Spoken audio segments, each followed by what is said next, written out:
Well, should he decide to come out, here's the latest mock draft on ESPN.com. It's got Zion and RJ Barrett going 1-2, followed by Cam Reddish at 6 and Trey Jones as the first pick of the second round. Only one school's produced the first 2 picks of a draft.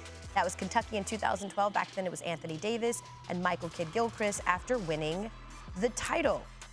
Let's bring in our ESPN senior NBA insider, Adrian Wojnarowski. I'm just saying, Woj, death taxes, Zion going to the draft. That is absolutely happening, and I think that we all know he's probably a lock at number 1. But in terms of how his game is going to translate at the next level, what are you hearing from front offices? Yeah, they see a player that really fits this positionless modern era of the NBA. There's teams who see him as a small ball center.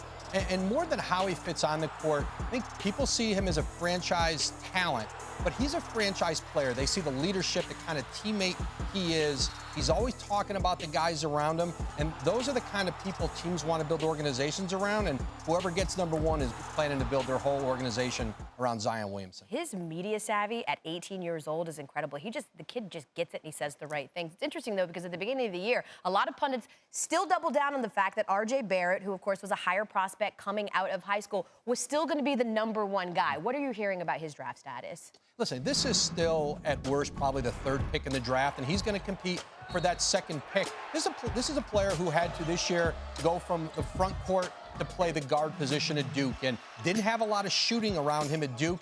They clogged up the lane against his team, and this is a player who NBA teams have seen internationally playing for Team Canada. Lots of big games around the globe. This is a highly competitive player, a worker.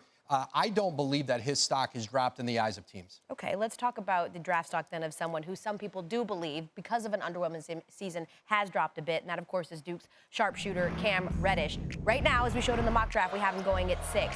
What do you say, and what are you hearing?